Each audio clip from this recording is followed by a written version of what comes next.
22 games ago, the San Antonio Spurs moved Victor Wembanyama to the center position and moved Zach Collins to the bench, so they put a squash on the double big lineup. We are going to talk about that in this video. Before I continue, make sure you like this video and subscribe to the channel if you're so inclined. It would really help the channel out. We do player breakdowns, team breakdowns, reaction to news, freestyle videos where I'm just riffing like this video, and then other basketball-related content. We'd really appreciate it. Let's talk about what Victor Wembanyama has done since the Spurs moved him to his natural position, the center spot.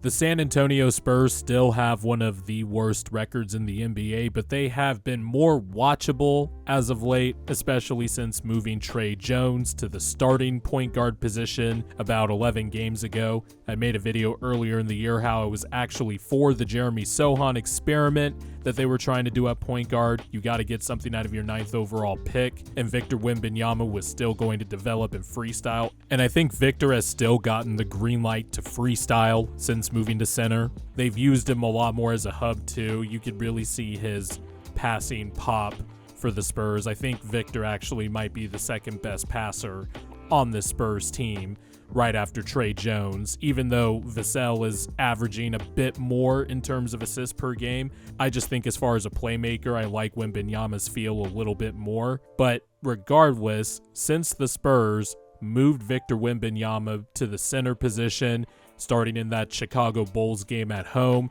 he has been averaging these numbers: 22 points a game, 10.5 rebounds per game, over 3.5 assists per game at 3.6, though he is averaging 3.3 turnovers, but more importantly, 3.5 blocks per game.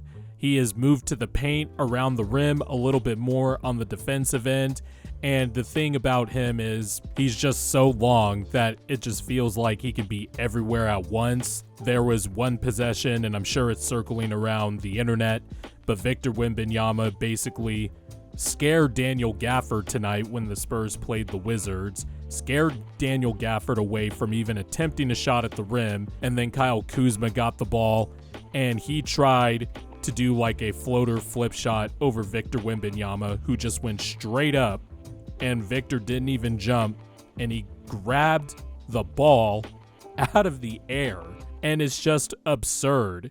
You know, the Spurs game, against the Sixers, even though Joel Embiid dropped 70, Victor Wembanyama was still really good. He made some very ridiculous shots against Embiid. What sticks in my mind is that flat-footed finger roll where he just basically curled his arm around Embiid without even jumping, and it was just an easy layup. It's that type of special stuff where it's like, I understand the thought process of starting Victor Wembanyama at the power forward spot to start the season and have Zach Collins be the nominal 5, but moving him to the center spot just unlocks more stuff from him. Before being moved to the center spot, he was averaging 2.6 blocks a game. He was altering stuff on the perimeter, but around the rim, it's just special stuff. And he could still switch in a pinch just because of his length and his absurd measurables.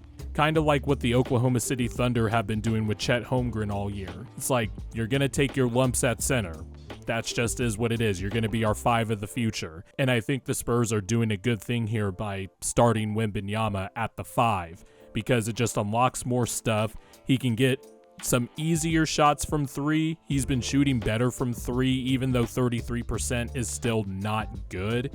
I just believe in that form and that touch way too much for me to think that he won't be a good 3-point shooter. And he's shooting nearly 50% from the field, where before it was just really poor efficiency. He was taking tougher shots. Now he's getting some easier stuff. His teammates are actually finding him more near the basket, which, lobbing it to the 7'4" guy with the 1,000-foot wingspan, that's a pretty good play to have.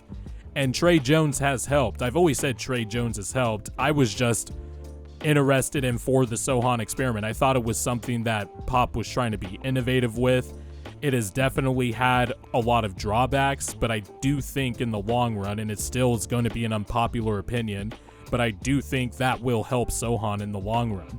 They have still kept him in the starting lineup, and I just feel like maybe I'm just higher on Sochan than most, but I just felt like if you could just try to develop him and make him try different stuff, it would expand his game. And look, it had a lot of negatives, but I do think some positives came out of this.